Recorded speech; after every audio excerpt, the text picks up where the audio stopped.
friends. Welcome to Thursday Study. My name is Dwain, and we are quickly concluding this entire year and this wonderful quarter of study in the book of Joshua.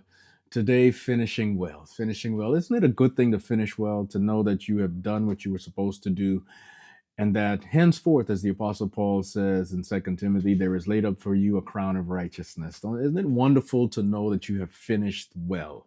That's our study for today. And let's go to the Bible again, Joshua chapter 24, verses 29 to 33. It came to pass after these things that Joshua took his rest. Joshua, the son of Nun, the servant of the Lord, died, being 110 years old. They buried him within the border of his inheritance, Timnath Serah, which is in the Mount of Ephraim. Israel served the Lord. This is powerful. Israel served the Lord, that is faithfully, all the days of Joshua and all the days of the elders who outlived Joshua, who had known all the works of the Lord which he had done for Israel. They served God faithfully for as long as Joshua lived, and all of the people who served with Joshua, which says a lot about Joshua's witness, a lot about his leadership, his faithfulness. It rubbed off. Not only that, those leaders who actually saw what God did, the people served God faithfully as long as they were alive. Why? Because those people told the story of what God had done. And that's our responsibility. We are stewards of our testimony of what God has done. It helps people to be faithful when we tell the story of what God has done in our lives, what we've seen with our own eyes God do. There's a power to that is transferable. It goes to other people when we tell it. They are encouraged in their walk with God. This epilogue speaks of the death of Joshua. It also speaks of the death of Eleazar, the high priest. He was resting. The bones of Joseph, which were brought all the way from Egypt, those bones now rest in inherited land there in the new Canaan, in the Canaan land, in the promised land. Joshua's bones are at rest now. There's a permanence to this moment, right?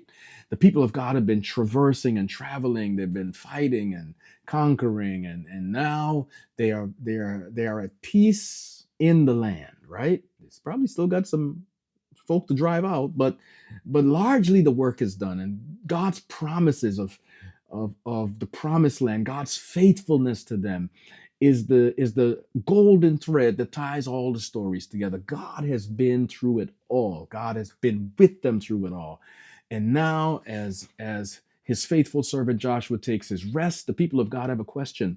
Will you continue to be faithful when the patriarchs take their rest, when mama is no more and daddy is no more, and the ones who kept the family together are no more, and the ones who stood strong in faithfulness are no more?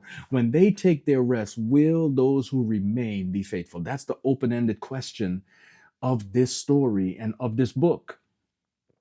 That question is the same question that we all have to answer. Will we continue to be faithful after those who have led us, blessed us, and carried us take their rest?